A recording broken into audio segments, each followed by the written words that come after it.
গণঅভ্যুত্থান আকারে সারা বাংলাদেশে ছড়িয়ে পড়ে, এবং সেটাই হচ্ছে ওসমান হাদিদের প্রজন্ম। সেটাই হচ্ছে আবু সাইদ মুগ্ধের মতো তারা বুক চেপিয়ে বলে, আমার বুকের ভিতরে অনেক ঝড়, এই ঝড় গুলি ছাড়ার কোন ঘরের মধ্য দিয়ে প্রকাশিত হবে না।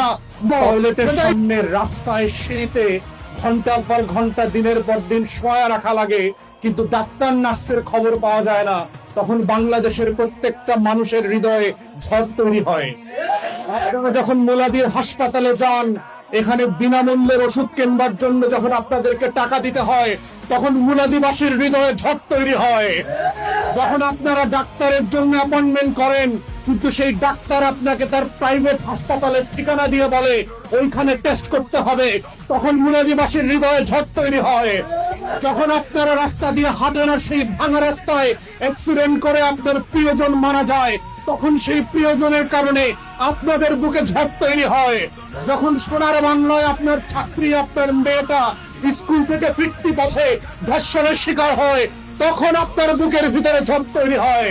যখন দাড়ি টুপিওয়ালা জুব্বা পরা আলেম ওলামায়ে কেরামদেরকে জঙ্গি সাজায় রাতের গভীরে বাসা থেকে রেড দিয়ে গুম করা হয়, খুন করা হয়, মিথ্যা মামলা দিয়ে জেলে পড়া হয়, তখন আমাদের বুকে ঝড় তৈরি হয়।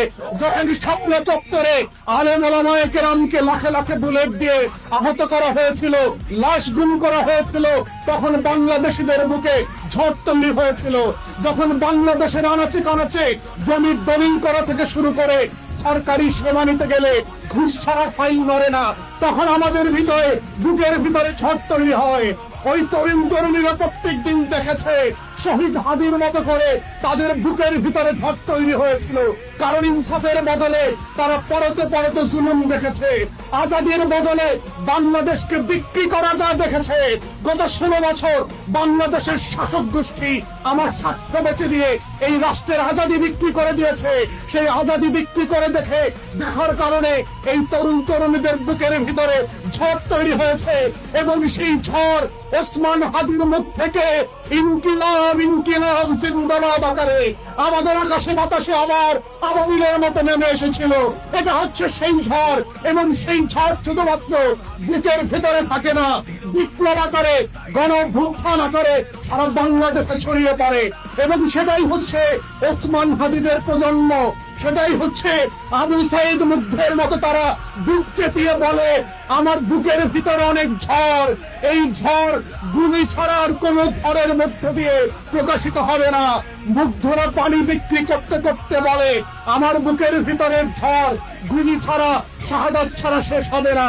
এটাই হচ্ছে ওসমান হাদিদের ইনসাফ এবং আজাদির লড়াইয়ের ঝড়, এবং এই ঝড়টা হচ্ছে আপনাদেরকে, মুলাদিবাসীকে, পৌরসভার নেতা কর্মী দায়িত্বশীলদেরকে বুঝতে হবে 24-এর গণঅভ্যুত্থানের সেই ঝড়টা আসলে কি ছিল। যেই ঝড় না বুঝলে আগামী দিনের বাংলাদেশ বুঝবেন না, যেই ঝড়টা না বুঝলে আগামী দিনের রাজনৈতিক নির্বাচন বুঝবেন না, যেই ঝড়টা না বুঝলে আগামী দিনের বাংলাদেশের আজাদির লড়াইটাকে বুঝবেন না, এই ঝড়টাকে না বুঝলে ইনসাফের বাংলাদেশ কায়েম করতে পারবেন না, এই ঝড়টা না বুঝলে 12ই ফেব্রুয়ারির নির্বাচনটা বুঝবেন না।